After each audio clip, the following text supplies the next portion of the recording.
Good morning. Another perfect day in paradise. What time is it, sweet? What time is it? It's 25 past. What? 7. 7. I always get these answers. Oh, it's 22. What? The hour matters. There you go. Oh, put on the horses. Aww. The guy with the saw legs and everything. I hope you noticed how fluffy his hair is. I watched my salon in the woods. Anyone want to join? It's 5,000 to go. Lovely hair. Yes. He stuck his head in the stream yesterday just like that. Because it was hot anyway. To flatten his unruly hair down. So he looks a little bit more civilized. Fluffy hair goes horrible. Yeah, I can't do that. I stick my head in the stream and it comes out looking exactly like it did before, only wet. So there in the woods is the other campsite we were umming and ahhing about carrying on to yesterday, and I'm glad we didn't. It's, yeah. But the toilets are wonderful. The cleanest on the trail. They've got smellies in as well. And they haven't got that toilet roll that jams when you turn it once. It just rolls. Obviously, paying is a lot better. Yeah. This is actually a fee-paid site, which we had no information on.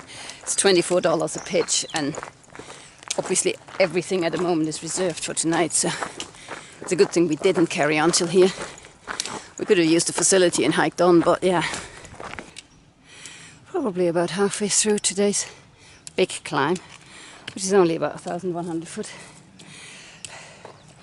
But after yesterday we're feeling every inch of it. And it's warm already, yeah, very warm. Very warm. Today is the day of random dog incidences. We've just watched the dog fight going on just off the trail, on a different trail. The two parties walking their dogs, encountering each other, and the dogs having a go at each other. And they're all going like, oh, your dog's not on lead. Well, neither was the other one. So, and this morning, just as we set off, there was somebody else was camped like at the bottom of the lake. And their dog came running towards us, barking and growling. And I'm not ashamed to admit it, I am terrified of bloody dogs. So I was shouting out to the lady, can you please call your dog back? And she was just sitting in her tent, basically giggling to herself, mumbling something, probably along the line of, oh, but my dog is a good dog. I don't give a crap, sorry. Dog owners out there, if somebody asks you to call your dog back, don't tell them your dog is a nice dog. They're probably terrified, like I am, of dogs. It doesn't matter how sweet a dog it is. It came running at me. The dog that attacked people was nice before it attacked people? At some point it was nice. The dog that made me this terrified of dogs was a lovely dog. It was unfortunately 10 times my size and sat on me when I was a toddler. So, it was a perfectly good dog. I'm still traumatized, So, people, seriously, when you're out in the wild with your dogs, control them. Oh, yeah. Don't ever be doing that. Finally, I think, pretty much the top of the climb. There's views over the lakes. I don't know which lake that is, but can you see all the glittering there?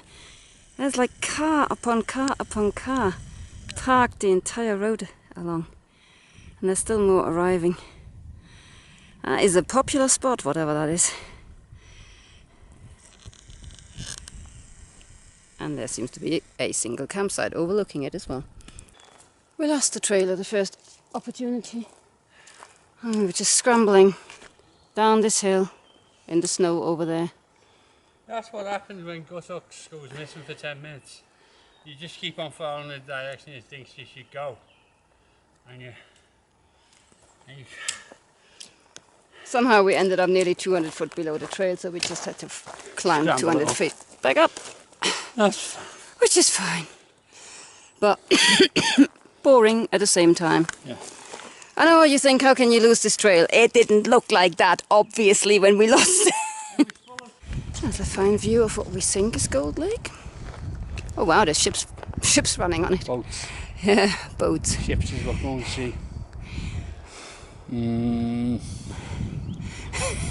boats running on it, so yeah, that must be Gold Lake. Gold Lake is quite sizable. Summit Lake is a pond, and on the other side of the PCT I don't think you see it. So these are the kind of residual snowbanks we still have to deal with in this section. It's nothing to write home about, or even to lose the trail by. It's just, unfortunately, around the junction to Summit Lake, it was probably about half a mile of like thick snow cover in each direction. And yeah, well, we followed the wrong footsteps, I think. The old man's tired. Having a spot of lunch in the middle of nowhere because... Resting his weary legs. And weary head. Yeah, your haircut's gone now. Actually, you know what, that's not too bad. Anyhow, give it a few more days with the buff on. Yeah, you will be back to triangle ahead. Yeah, we're sort of, I think the trail's on the other side of this tree. Sorry, that tree, what the hell am I pointing at? On the other side of that tree, we saw two hikers walk past there anyway, so we're hoping they knew where they were going. It's, yeah, we're in the middle of that section that everybody warned us about would be GPS navigation again. And as you all know, we don't have GPS navigation, we have gut hooks, which does what it wants. I think the problem is because I haven't got one of the top-notch phones, and all the young people have, and they seem to fly through it. But the problem is that Guthooks charges you for the app, whether you're on iPhone or on Android. They don't say Android on a good phone.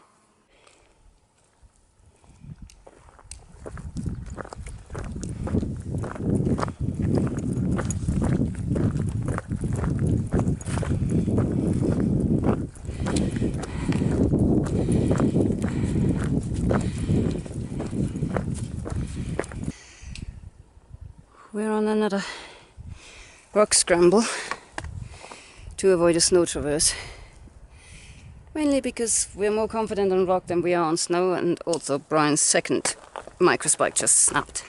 It's a good thing he ordered replacements, but they're in Belden, so we have to somehow get to Belden before we can do snow again. We've just come out of another prolonged snow guess your way through area into this. The lake down there. Absolutely beautiful. Set off from our campsite by the lake and carried on down the valley. Oops, so the right way around, that would be really good.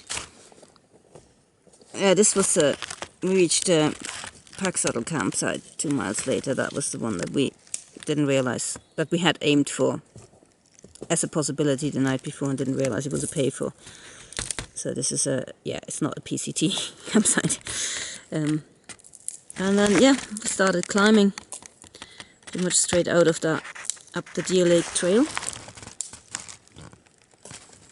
And that's when the snow sort of started here-ish, which made us lose our, lose the plot completely around Summit Lake Road, where we ended up. I don't know.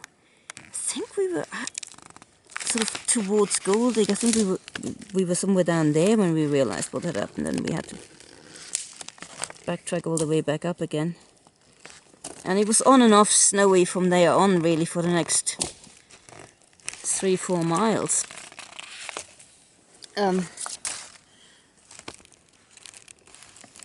Paulie Seep, yep, was just about snow-free. And then by the time there should have been a campsite here, we never saw that. We kind of lost the trail again here. I think we followed the road for a bit and then lost it again. And then came out at that junction. And from then on, it was pretty much snow-free. Little bit of snow on that hill here, and then we kind of lost it again in the woods here, being a bit snowy. And again, that camp spot here, don't know where that was supposed to be. We ended up finding the road and then finding the trail from there, and then from then on it was nice, clear trail all the way down here to A-Tree Spring, which is where we're trying to make a campsite work. It's all a little bit on the non-flat side, but yeah, it's 6:30, so this is where we will have to stay.